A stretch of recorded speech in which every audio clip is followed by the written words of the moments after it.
सुन रहे हैं ये कहानी आशुतोष के साथ पॉकेट एफएम पर। Super Arjun episode 6। चाची देखती है कि सारे बर्तन धुल चुके हैं और रैक में अच्छी तरीके से लगे हुए हैं। ये सब देख के वो सरप्राइज हो जाती है कि इतनी जल्दी ये सब कैसे हो गया। अर्जुन उत्साह में पूछता है, कुछ और काम है चाची जी? चाची ताज्जुब होते हुए अर्जुन को ऊपर से नीचे तक देखती है और धीरे से कहती है, नहीं बस तू जा। अर्जुन किचन की दहलीज पर खड़ी हुई चाची के बगल से निकलता है और ऊपर जाने के लिए स्टेयर्स पर जंप करते हुए अपने रूम की तरफ गया। उसने एक ही जंप में पूरे स्टेयर्स को पार कर दिया। अर्जुन के मन में खुद को मिली हुई पावर आजमाने के लिए कुछ और ट्रायल करने का मन होता है। वो ऊपर की तरफ देखता है जहाँ उसे छत पर पानी की टंकी रखी हुई दिखाई देती है। अर्जुन एक ही जंप में छत पर पहुंच गया और कलाबाजी खाता हुआ सीधे 3rd फ्लोर पर रखी हुई पानी की टंकी पर आकर रुकता है। पानी की टंकी के बिल्कुल ऊपर खड़ा हुआ अर्जुन चारों तरफ देखता है और उसने एक छलांग लगाई और दूसरी छत पर पहुंच गया। अर्जुन इतना एक्साइटेड है कि चिल्लाते हुए एक छत से दूसरी छत, दूसरी छत से तीसरी छत, इस तरह जंप लगाते रहता है और एक्साइटेड होकर चिल्लाता है, यो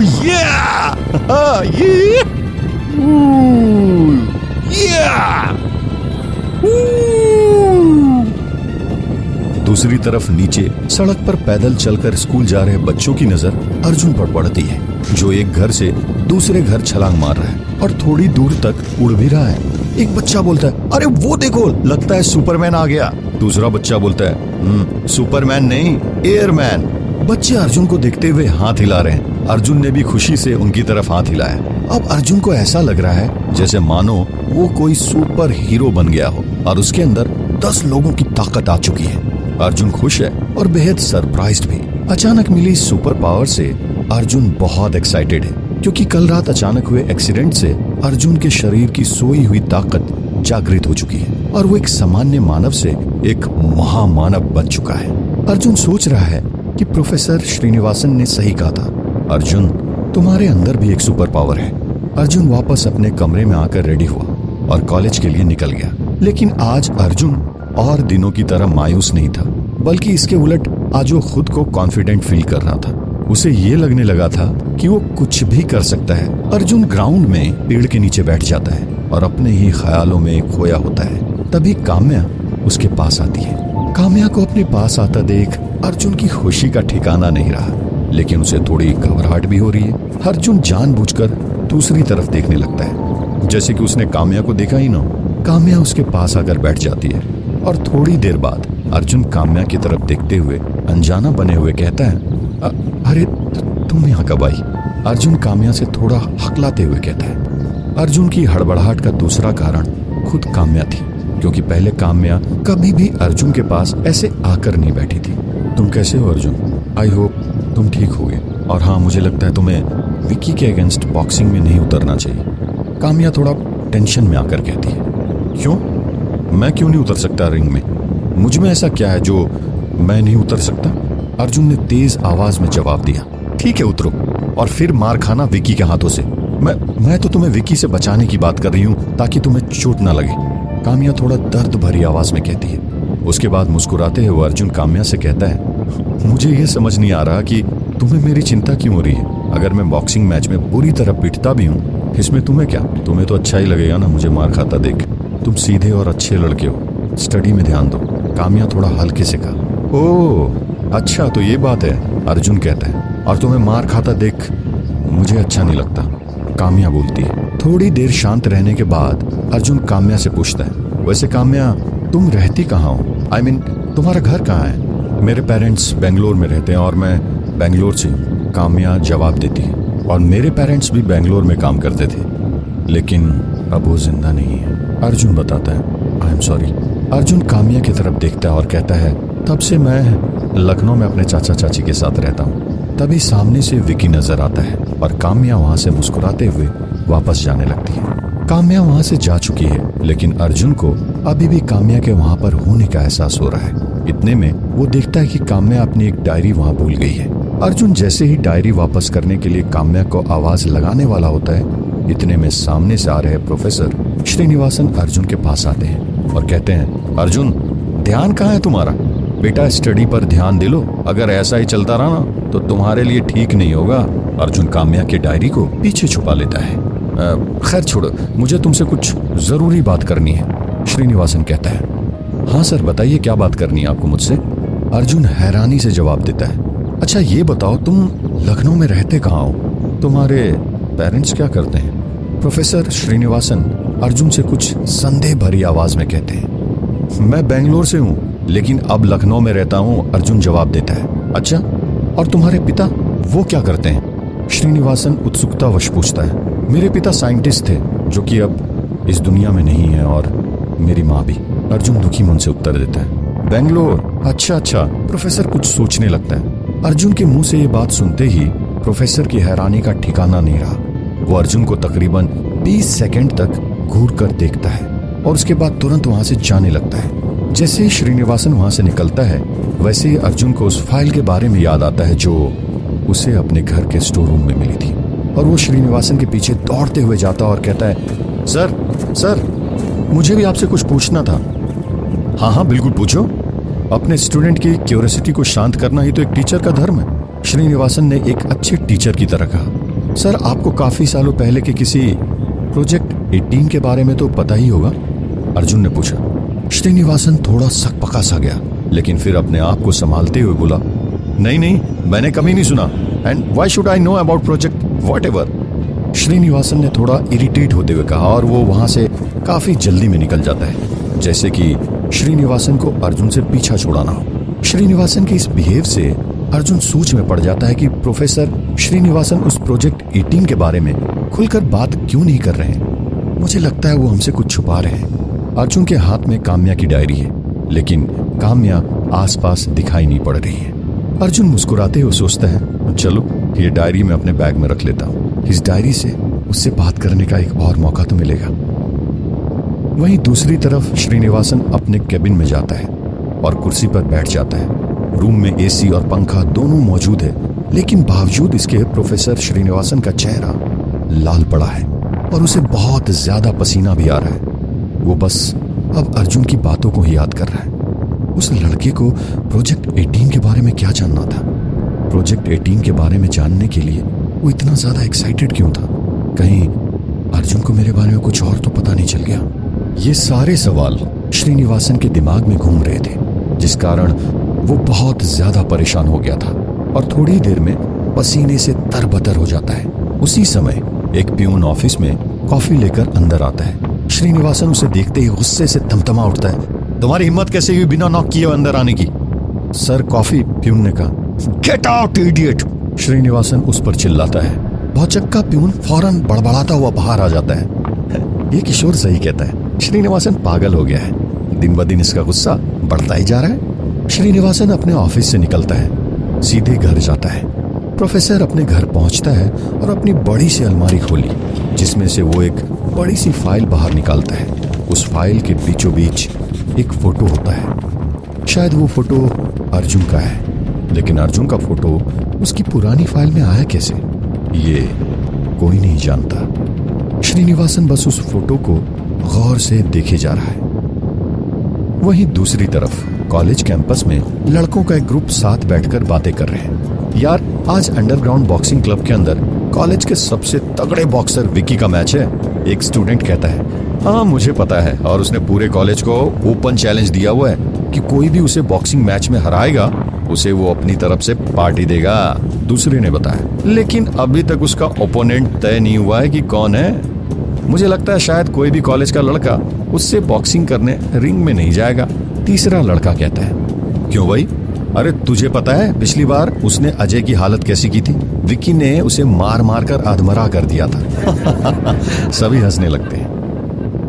रात में अंडरग्राउंड बॉक्सिंग क्लब में काफी लोग इकट्ठे हैं। चारों ओर विक्की विक्की का ही शोर सुनाई दे रहा है। लोगों ने विकी नाम के पोस्टर हाथ में पकड़े हैं और हर कोई बस विकी को ही सपोर्ट कर रहा है। हालांकि कुछ इक्के दुक्के लोग बाकी बॉक्सर्स को भी चीयर कर रहे हैं। विकी बॉक्सिंग रिंग के अंदर मौजूद है और उसके साथ में अन्य बॉक्सर भी रिंग के अंदर मौजूद है। रिंग के पास काम्या बैठी है जो कि विकी को चेयर कर रही है। उस अंडरग्राउंड बॉक्सिंग क्लब में मुकेश भी कुछ साथी लड़कों के साथ बैठा हुआ है। मुकेश मन ही मन सोचता है, अर्जुन तो आज यहाँ आया नहीं। मुझे लगता है वो विक्की के डर से यहाँ नहीं आया। जहाँ एक तरफ हॉस्टल में अंडरग्राउंड बॉक्सिंग जारी है, वहीं दूसरी तरफ अर्जुन अपने घर से रात में चुपके से हॉस्टल में हो रहे अंडरग्राउंड बॉक्सिंग मैच के लिए निकल चुका है। थोड़ी देर बाद मैच शुरू होता है। विक्की का ओपोनेंट अनिकेत है, जो कि रिंग के अंदर विक्की से फाइट करने को तैयार है। बेल बजते ही मैच शुरू होता है। अनिकेत विक्की के गाल पर एक जोरदार पंच मारता है। अनिकेत के इस जोरदार पंच से अंडरग्राउंड बॉक्सिंग क्लब में सभी लोग शांत हो जाते हैं। जो लोग अभी तक विक्की विक्की चिल्ला रहे थे, वो अब शांत हो चुके हैं और ज्यादातर लोग अब अनिकेत अनिकेत चिल्लाकर अनिकेत को चेयर कर रहे हैं। दूसरी तरफ अर्जुन भी बेसमेंट में आ चुका है। वो देखता है कि सामने विक्की और अनिकेत रिंग में है। अर्जुन तेज कदमों से उनकी तरफ बढ़ता ही जा रहा है और वो स्टूडेंट्स की भीड़ में घुसकर एकदम आगे खड़ा हो जाता है।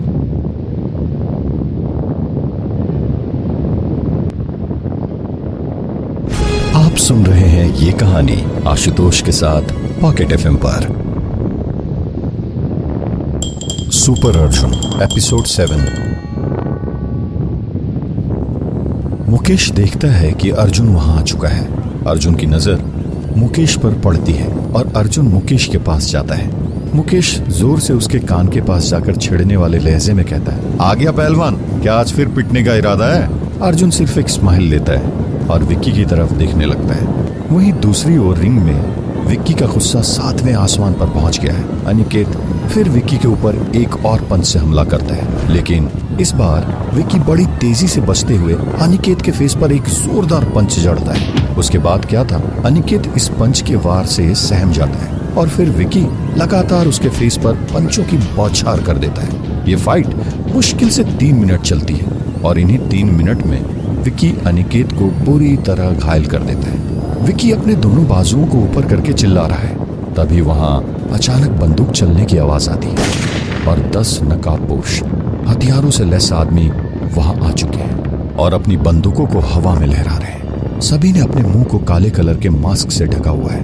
वो लोग गन तानते हुए धमकाते हैं, ए, सब साइड में हो जाओ और अपने हाथ ऊपर करो। स्टूडेंट्स को पीछे धक्का देते हुए वहां चीख पुकार मच जाती है। दूसरा नकाबपोश आदमी बंदूक की बट से एक चिल्लाने वाले लड़के की पिटाई कर देता है। उसके माथे से बहता खून देखकर बाकी लोगों की घिग्गी बंद गई। मुकेश की हवा भी टाइट हो चुकी है। वो हनुमान चालीसा का जाप कर रहा है और वो अपने साइड में देखता है तो अर्जुन उसको कहीं नजर नहीं आता। मुकेश सोचता है कि अर्जुन कहाँ चला गया। अगले ही पल नकाबपोश किडनैपर्स का लीडर 3 आदमियों के साथ विक्की की तरफ आगे आता है। बेटा, बॉक्सिंग खेलने का बहुत शौक है ना तुझे?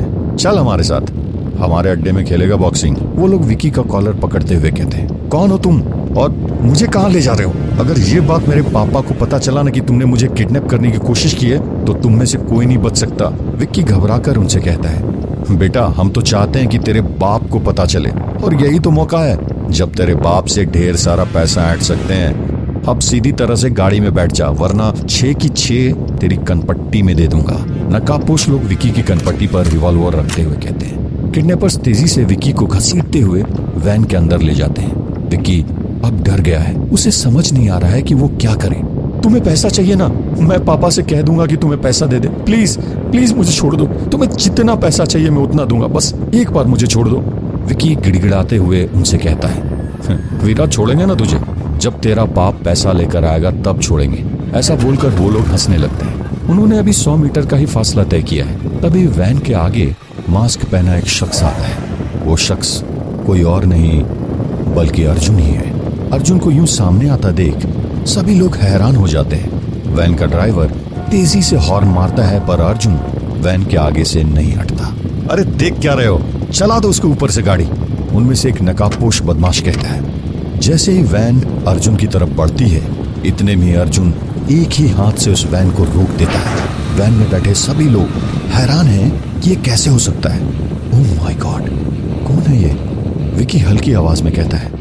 थोड़ी देर तक किडनैपर्स भी अर्जुन को देखते रहते हैं। थोड़ी देर बाद वैन में से सभी लोग बाहर आते हैं। उनमें से एक नकाबपोश ने विक्की की कनपट्टी पर रिवॉल्वर तानी है। खत्म कर दो इसे, नकाबपोश बॉस बाकी सबको ऑर्डर देता है। उनमें से एक नकाबपोश सबसे पहले अर्जुन की तरफ बढ़ता है।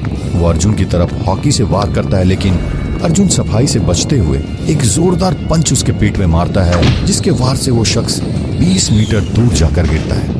यह देखकर विक्की के साथ साथ सभी लोग चौंक जाते हैं। किसी को विश्वास ही नहीं हो रहा है कि यह कैसे हो सकता है। सभी लोग अर्जुन को मारने आ जाते हैं। उन लोगों के पास धारदार चाकू और हॉकी थी, लेकिन ये क्या, अर्जुन बिजली की फुर्ती से सबको मारकर नीचे जमीन पर लिटा देता है। अब कैसे बचेगा बेटा?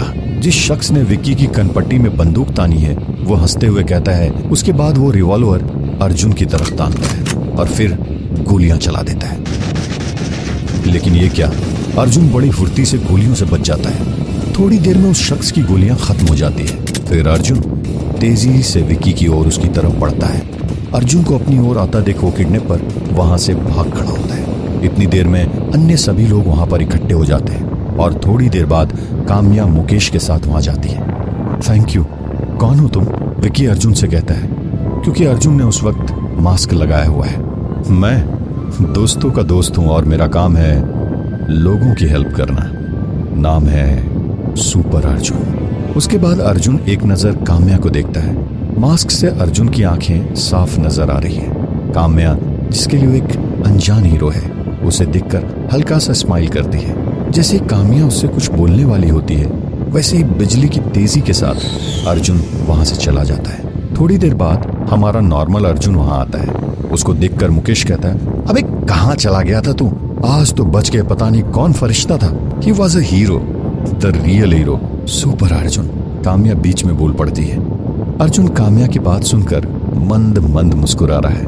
उसके बाद मुकेश और अर्जुन और बाकी लोग अपने अपने घर चले जाते हैं।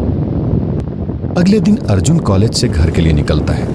वो मेन रोड में अपनी स्कूटी से घर जा रहा होता है। तभी वहां रोड में एक बस बेकाबू होकर तेजी से जा रही है और उस बस का ड्राइवर चिल्ला चिल्ला कर सबको ये बोल रहा है कि सभी लोग सामने से हट जाओ, इस बस का ब्रेक फेल हो चुका है। ड्राइवर की ये बात सुनकर रोड के आसपास की दुकानों में अफरा तफरी मच जाती है और लोग अपनी जान बचाने के लिए इधर उधर भागने लगते हैं। इस अफरा तफरी में कुछ छोटे बच्चे घायल हो जाते हैं। बेकाबू बस का ड्राइवर बड़ी मुश्किल से उस बस को कंट्रोल करता है और वो बेकाबू बस कुछ गाड़ियों को भी नुकसान पहुंचा देती है। बेकाबू बस को रोकने की प्रॉब्लम सबके सामने थी।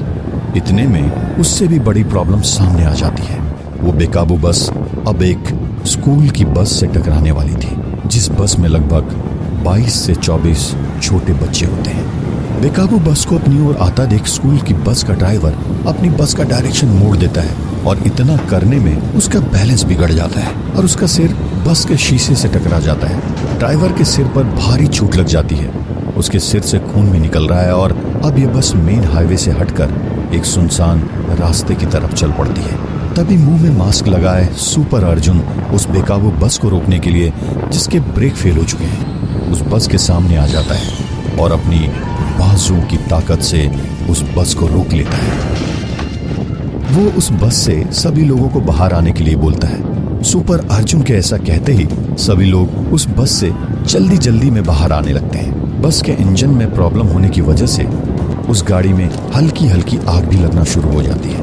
उस बस से लगभग सभी लोग बाहर आ चुके होते हैं, पर एक लड़का बस के अंदर ही फंस जाता है। उस लड़के का एक पैर नहीं होता, जिस वजह से उसे बाहर आने में प्रॉब्लम्स आने लगती है। जल्दबाजी में सभी के बाहर आने की वजह से किसी का ध्यान उस पर नहीं जाता। बस हल्की हल्की जलने लगती है। बस से उतरते सभी लोग उस मास्क लगाए सुपर अर्जुन को उनकी जान बचाने के लिए शुक्रिया अदा करता है। पर इतने में ही बस के अंदर फंसा हुआ वो लड़का जोर जोर से हेल्प हेल्प चिल्लाने लगता है। मास्क लगाए वो लड़का उस लड़के की जान बचाने के लिए बस के अंदर जाने के लिए आगे बढ़ता है, पर उसे बाकी लोग अंदर जाने के लिए मना करते हैं क्योंकि उस बस में हल्की आग लग चुकी है। सुपर अर्जुन किसी की नहीं सुनता और बस के अंदर चले जाता है, जहां उसे वो लड़का दिखता है। सुपर अर्जुन कुछ ही सेकंड में उस लड़के को बचाकर बस से बाहर आता है। सभी लोग सुपर अर्जुन की बहादुरी की वजह से उसके लिए तालियां बजाते हैं और वो सोचने लगते हैं कि ये कौन है। कौन हो तुम?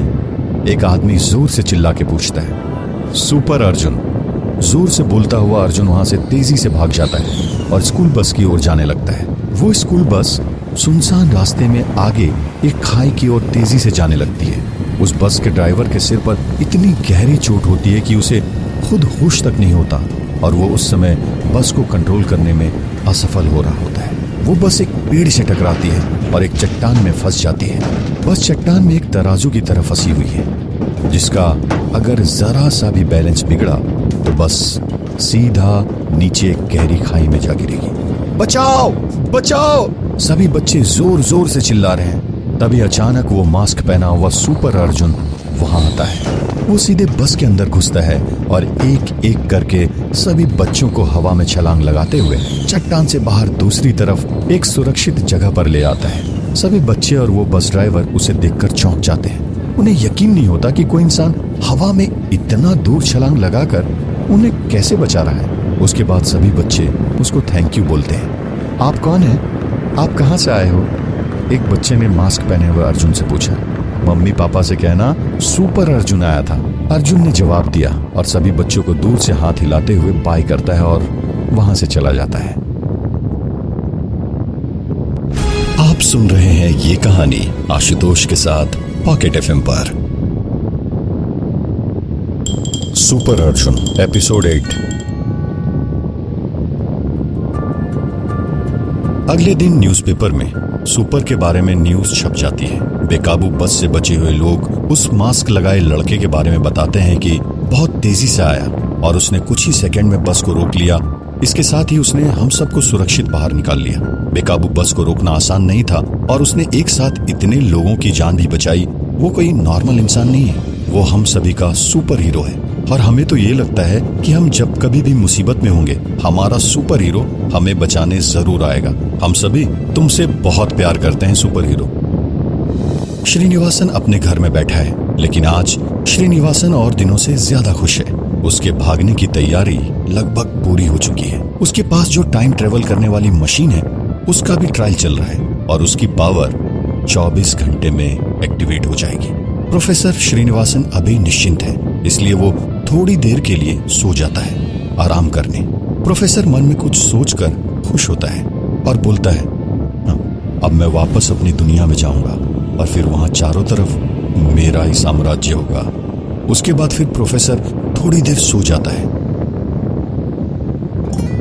उधर अर्जुन काम्या के साथ कॉलेज में बैठा है। काम्या उससे कल की न्यूज के बारे में बात कर रही है, जो कि बहुत तेजी से वायरल हुई है। I can't believe this. ऐसा कैसे हो सकता है? कोई इंसान ऐसा कैसे कर सकता है?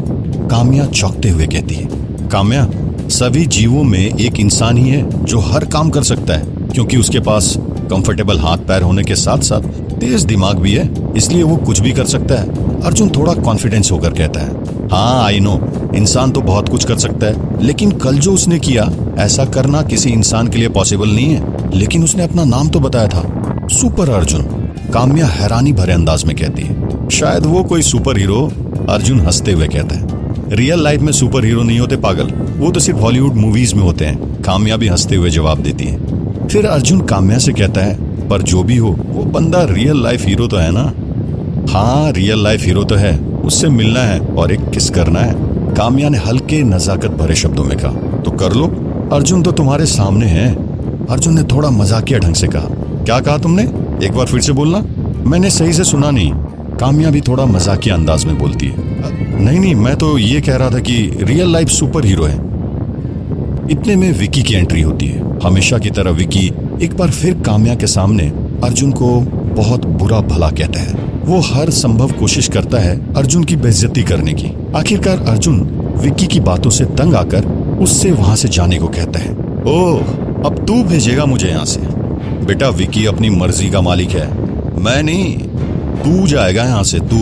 विकी गुस्से में अर्जुन से कहता है। इतना कहते ही विकी अर्जुन का कॉलर पकड़ लेता है। अर्जुन के बार बार मना करने पर भी विकी नहीं मानता और एक जोरदार पंच अर्जुन के चेहरे पर जड़ देता है। उसके बाद विकी एक और पंच अर्जुन को मारने वाला होता है। उतने में अर्जुन उसका हाथ पकड़ लेता है। अर्जुन उसका हाथ इतनी तेजी से दबाता है कि उसका हाथ दर्द के कारण लाल हो जाता है। विकी के हाथ में काफी दर्द हो रहा है, जिस कारण वो अर्जुन से उसका हाथ छोड़ने के लिए रिक्वेस्ट करने लगता है। यह सब देखकर कॉलेज में मौजूद सभी स्टूडेंट्स वहां पर इकट्ठे हो जाते हैं। अब अर्जुन के सामने विकी को लाचार देख सभी की आंखें फटी की फटी रह जाती है। पास में खड़ी काम्या भी अर्जुन को देखकर हैरान है। अर्जुन को आज क्या हुआ है, उसे कुछ समझ नहीं आ रहा है। मैं तेरा हाथ एक शर्त पर छोड़ूंगा। अर्जुन भी गुस्से में कहता है, कैसी शर्त मेरे बाप, मुझे तेरी हर शर्त मंजूर है, बस मेरा हाथ छोड़ दे प्लीज। अर्जुन विकी से उसे सबके सामने सॉरी बोलने को कहता है। विकी पहले तो मना करता है, लेकिन अर्जुन उसका हाथ और तेजी से जकड़ लेता है, जिससे परेशान होकर आखिरकार विक्की को अर्जुन से सॉरी बोलना ही पड़ता है। वहीं कुछ स्टूडेंट्स आपस में खड़े होकर तमाशा देख रहे हैं। भाई, विक्की ने अर्जुन को सॉरी बोला है, ये फट्टू अर्जुन इतना हिम्मत वाला और ताकतवर कैसे हो गया? अरे तूने देखा ना, जब अर्जुन ने विक्की का हाथ जकड़ा था उस वक्त अर्जुन की आंखें गुस्से से कितनी लाल हो गई थी। उस समय वहां पर इसी तरह की बातें स्टूडेंट्स आपस में करने लगे। और दूसरी ओर काम्या भी आज अर्जुन को देखकर शॉक्ड है। प्रोफेसर श्रीनिवासन क्लास लेने नहीं आते हैं। अर्जुन अपने दोस्त मुकेश के साथ क्लास के एक बेंच पर बैठा हुआ है। अर्जुन पढ़ाई में अच्छा होता है, इसीलिए उसे प्रोफेसर का इन दिनों क्लास अटेंड ना करना थोड़ा अजीब लगता है। इसीलिए अर्जुन थोड़ा टेंशन में है। मुझे समझ नहीं आ रहा है प्रोफेसर आजकल हमारी क्लास लेने क्यों नहीं आ रहे हैं यार, ऐसे हम लोग की पढ़ाई का काफी लॉस हो जाएगा। अर्जुन चिंतित होकर कहता है। हाँ तू सही कह रहा है अर्जुन, एक तो हमारा सिलेबस इतना टफ है और ऊपर से सर भी हमारी क्लास अटेंड करने के लिए नहीं आते। मुकेश भी अर्जुन की हाँ में हाँ मिलाते हुए कहता है, मुझे कुछ काम याद आ गया, मुझे जाना होगा। अर्जुन मुकेश से यह कहकर चला जाता है। अर्जुन बिना किसी को बताए प्रोफेसर श्रीनिवासन के घर पहुंच जाता है। इधर प्रोफेसर की मशीन एक्टिवेट होने में कुछ ही समय बाकी है। प्रोफेसर अपनी अंडरग्राउंड प्रयोगशाला में है और वो बस निकलने की तैयारी कर चुका है। दूसरी तरफ अर्जुन बिना कुछ सोचे समझे सीधा प्रोफेसर के घर के अंदर घुस जाता है। अर्जुन अंदर जाता है, उसे लगता है प्रोफेसर घर के अंदर ही होंगे। कुछ देर प्रोफेसर को ढूंढने के बाद अर्जुन थोड़ा परेशान हो जाता है। प्रोफेसर के घर पर अनेकों पेंटिंग्स मौजूद हैं, जो कि थोड़ी पुरानी टाइप की लग रही है। ठीक सामने की दीवार पर किसी राजा की एक पेंटिंग है। अर्जुन उस पेंटिंग के पास जाता है। अर्जुन को वो पेंटिंग पसंद आ जाती है और वो उसे दीवार से निकालने की कोशिश करता है। इतने में पेंटिंग नीचे गिर जाती है। लेकिन ये क्या, पेंटिंग के नीचे एक छोटी सी अलमारी है जिस पर अर्जुन की नजर पड़ती है। अर्जुन चुपके से उस अलमारी को खोलता है। अलमारी के अंदर एक पुरानी फाइल पड़ी है जिसे अर्जुन बाहर निकालता है। फिर अर्जुन उस फाइल को खोलता है। फाइल को खोलते ही अर्जुन काफी हैरान हो जाता है। अर्जुन की हैरानी का कारण उसके पेरेंट्स की इंफॉर्मेशन थी, जो कि उस फाइल के अंदर मौजूद है। यह सब देखकर अर्जुन सरप्राइज्ड हो जाता है। अर्जुन को इस बात से हैरानी है कि प्रोफेसर को उसके पेरेंट्स के बारे में इतनी सारी जानकारी कैसे पता है। अर्जुन फाइल को अपने बैग में रख लेता है।